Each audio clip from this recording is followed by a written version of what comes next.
Hey guys, Dakota here. You can see the title of this video is called The Evolution of Training. Now, I got a whiteboard behind me I'm going to go over, but the first thing I want to go over is what this video is about. Now, today I want to just break down some general senses of how training has been, where it's going, what you can do to get the most out of your training is what I'm trying to get here. There's going to be a lot of points that you may feel from are all random places, but I'm really going to try and tie it together at the end to help you get what you want out of your training. Bear with me here. Now you can see I have pro arm wrestlers and a training graph. Now I want you to think of your favorite pro arm wrestler, whoever that is, Devin, Michael Todd, someone from Europe, someone from North America, doesn't matter, but someone who creates content and someone who you can, well, not create content, but watch their journey as they've developed. Now I have the graph here, start, 5, 10, 20, 30, and now. Your favorite arm wrestler may not have been arm wrestling for 30 years. That's okay, but you understand the graph. The farther you are from the start, the more developed you've trained, the longer you have trained. Now, my first thing here is what are you watching and time. Now, when you watch your favorite arm wrestler, you could be watching a clip from when they're 30 plus years into arm wrestling. And that circles down to where are you at? These are kind of the same question in a different way. But if you're brand new 6 months, a year, 2 years, 3 years, and you're watching your favorite arm wrestler do some of these lifts or some of these techniques, and you're not considering that they have been in the sport for 30 plus years, I think that can put you at a fault. Now, I'm going to tie that in more with evolution of training. Now, yes, some of you have some points when I've talked to you. Well, Dakota, these guys were arm wrestling in the 70s. Arm wrestling is way more advanced than it was in the 70s. I completely agree with that. But you can't rush putting the nose to the grindstone and building your tendons, building your muscles, developing everything. You can't rush that. You can be better technically. You can get that more figured out. But when you're watching and these guys have 30 plus years of tendon buildup and training, and you're, 1, 2 years in, you can't expect to be at that same level. So I really want you guys, when you're watching content, to kind of consider that and understand where you're at versus where the person you're watching is at.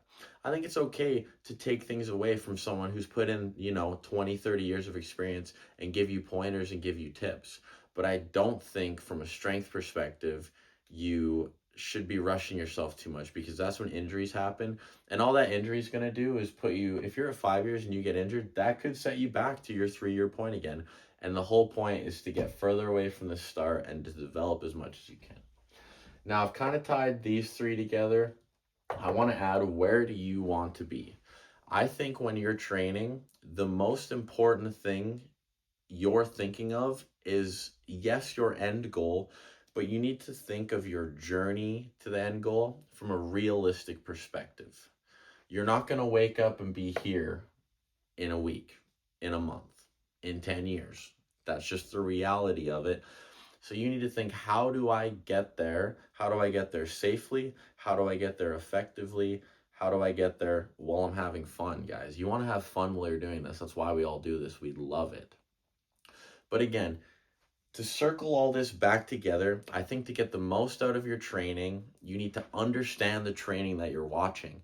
A lot of people forget about this, and they're watching people who've been doing a ton of stuff, and then nothing is kind of scarier than when you watch a person who's been arm wrestling for 3 months drop into a Devin King's move and think that they have the same structure and everything to accomplish that. You don't. It's okay to train it, but you have to understand the risks that you carry with that.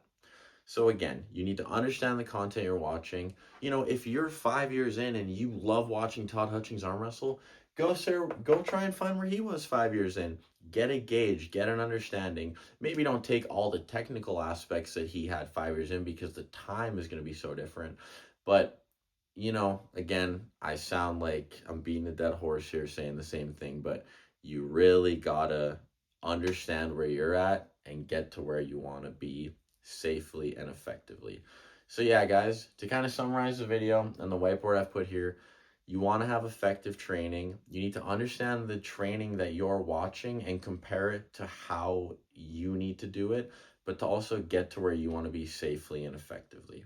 I hope you guys enjoyed the whiteboard content. If you guys enjoy when I do this, I would love to do it more.